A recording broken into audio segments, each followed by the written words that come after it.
And he cared about this so much that he was able to sacrifice one of his most cherished principles to it.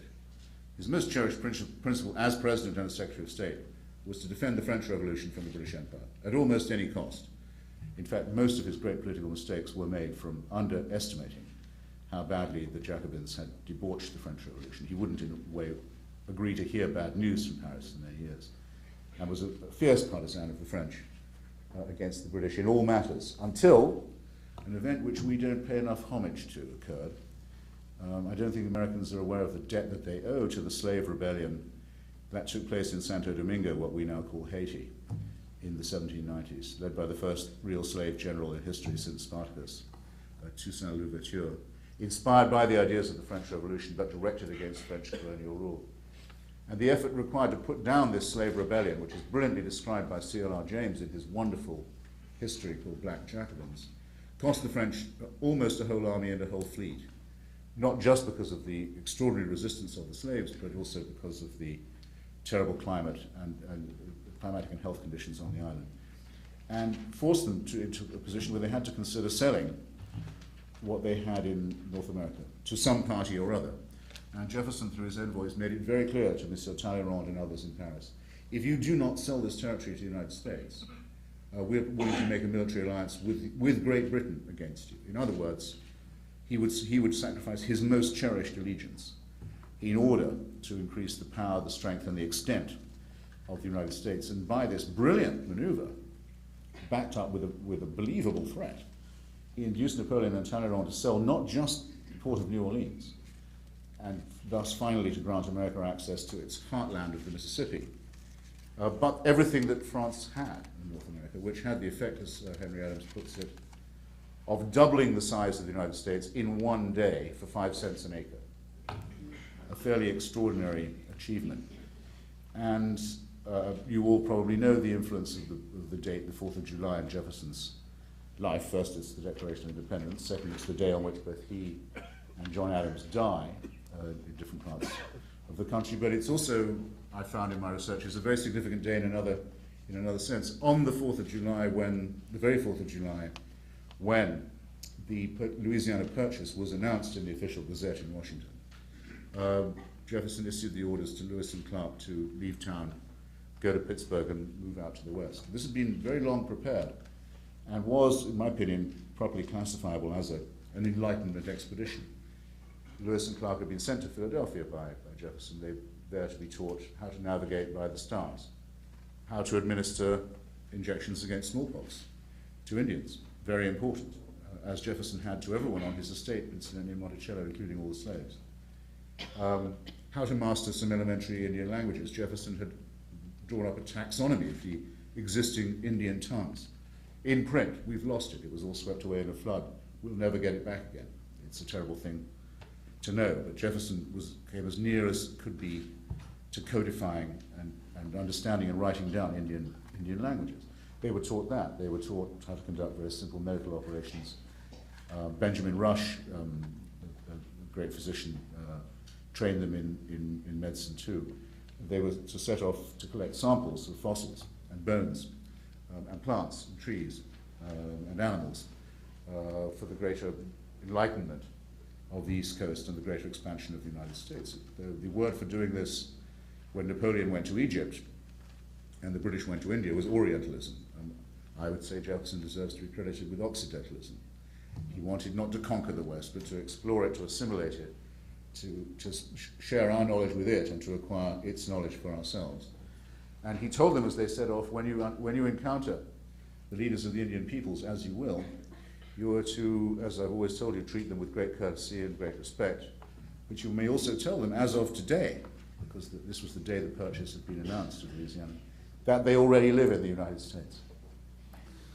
And they may not know it, but they do. And that the reign of French and Spanish and British empires on this continent is over forever and is never coming back. And armed with that, the greatest expedition of enlightenment ever mounted set off on the 4th of July.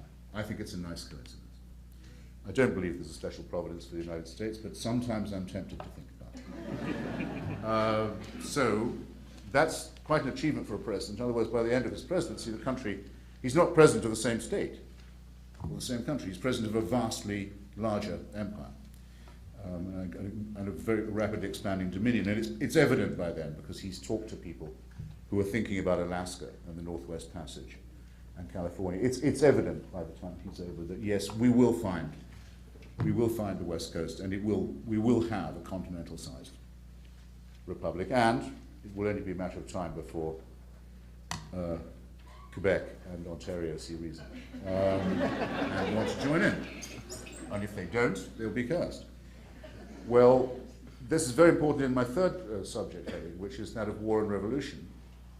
I've more or less dealt with the revolutionary side of it. I mean that Jefferson's concept of war was a revolutionary one. He was the first president ever to send American forces overseas, and he'd been planning to do it for a very long time, because the state of affairs was as follows. It's been calculated by the most recent historians that between the years roughly, say, 1750 to 1815, perhaps 1.5 million Americans and Europeans were kidnapped and sold into slavery by what we then called the Barbary powers of North Africa.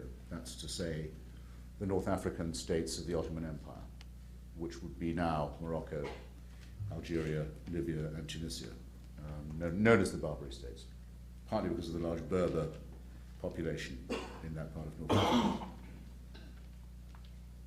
Partly because Barbary is a good propaganda word, it sounds like barbarian. And the method by which this slavery was imposed was that of piracy. American and European commerce going through the Straits of Gibraltar, the Pillars of Hercules, the approaches, in other words, of the Atlantic to the Mediterranean and the Mediterranean to the Atlantic, controlled at this narrow point by these Muslim navies, which could impose their will, take the cargo, sell the captives into slavery, or sometimes, unlike the unfortunates from Africa who were sent over on the Middle Passage, sometimes also to offer to redeem them from slavery in return for cash payments, or to avoid enslaving them altogether in return for bribes up front.